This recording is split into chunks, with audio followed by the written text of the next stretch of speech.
Transfer, which we did in the first week of February, and then we moved back to Belgium, and Susan gave birth to our beautiful baby girl Imani Obole Spital on the 15th of October this year, 2020, sorry.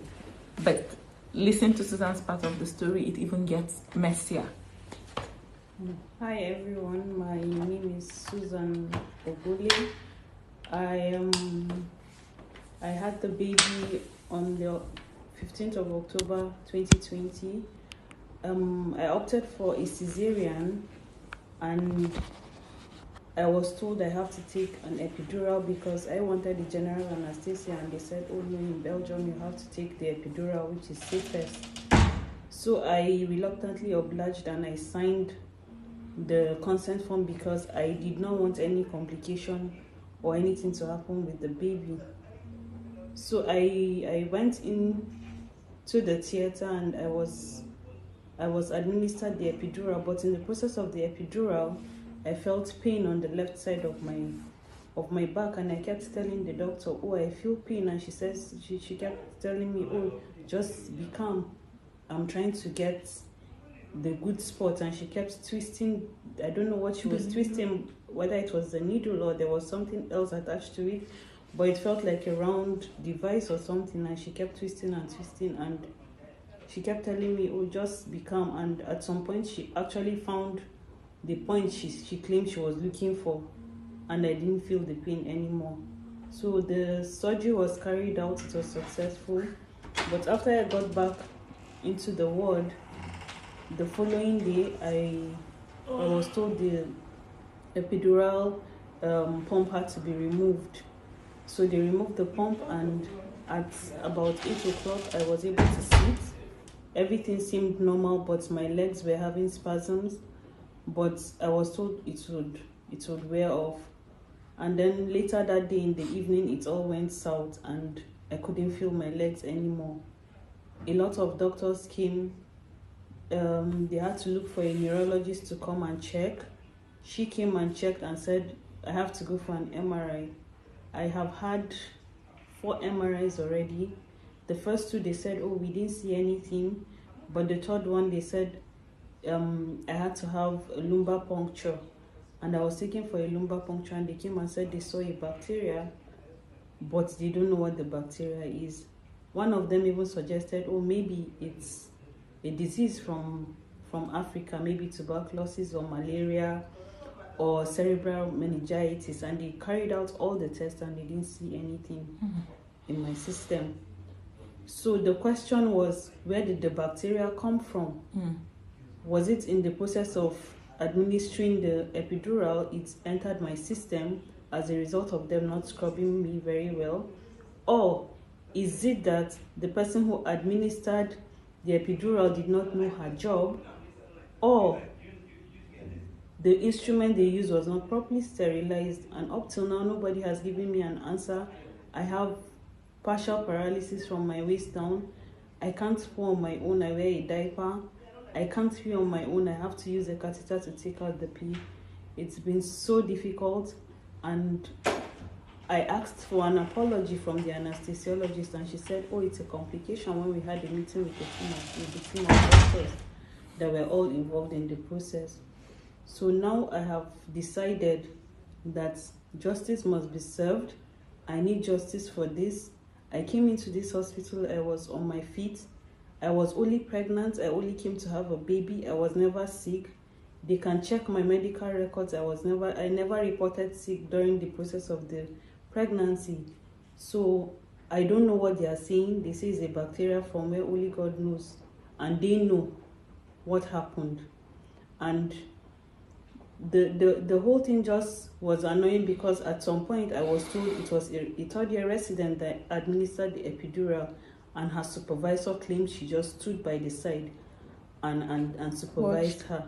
So it's just so amazing how I was given to a resident to perform the procedure, and nobody seems to see anything wrong with the whole thing. And I just want to say I deserve justice. and justice must be served me. And AZ Saint-Yann in Bruges has done me dirty. I was supposed to go home to see my children on the 30th of November, and all to no avail because I'm sitting in a wheelchair. I can't go home, I can't see my family. So I need justice. It is important to add that nobody has apologized to us. After the meeting we had with them 3 weeks ago or 4, the neurologists haven't even stopped by Suzanne's room.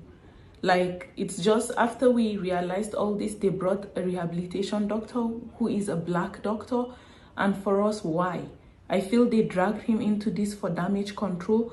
And also, how can 2 family members of the same race have 2 rare complications in the same hospital? Was a resident also used during my surgery? These are questions.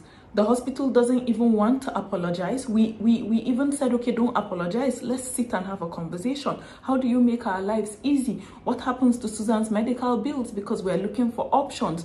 We're looking for solutions of where we can take Suzanne for treatment. You know, this has been difficult on the whole family.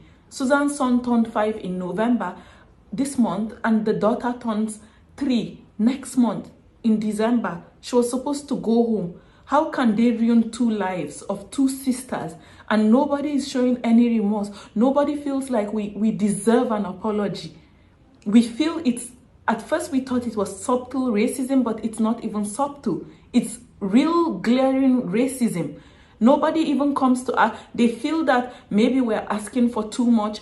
Yes, we deserve that. If we were a family member of one of these doctors, they would have gone above and beyond.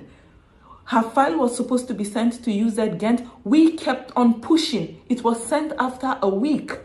We kept on asking them, have you referred? Have you consulted other doctors to find solutions? Have you done this? They say no. Can they do it? How can you ask a patient? I remembered with my case, I was referred immediately. Why are they claiming based on European laws on privacy? You can send inquiries without even disclosing the patient's case or the issue. We also don't think that a bacteria was involved.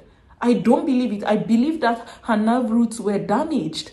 If not, why haven't they seen a bacteria? They tried to blame it on malaria, on meningitis, on tuberculosis. We are just so lucky that Susan did not have a bit of malaria in her blood, because they would have held on to that. They also told us that it's a bacteria, and they don't know what the bacteria is. It's a bacteria that is not found in Caucasians or Europeans. It's a bacteria found in Africa. Is this not all racism? And why was a resident used to give her such a delicate and a complicated injection? Why? The neurologist, sorry, not the neurologist, the anesthesiologist said they will not apologize because they didn't do anything wrong. If they did, in fact, they kept on saying they did everything perfectly. If everything was done perfectly, why is my sister-in-law on a chair? Why? We feel that this hospital deserves to be investigated. Everybody that has done us wrong deserves to be called to book. We deserve a trial. We will not let this go. We will fight it. Yes, we're Africans, we're Nigerians, but we did not come to Europe on a boat looking for a better life. We are both from educated family and comfortable homes. So they will not take us for a ride. Like, if they've done it to other people, they will not do it to us. We will fight this. We will fight this, and we'll make sure the whole world knows of the injustice that was done to me and my sister-in-law. Do you have anything to add? No, for me that's it. Okay. Thank you, and all we can ask is for you to share the video and post and demand that justice is done for us. That's all. And thank you all.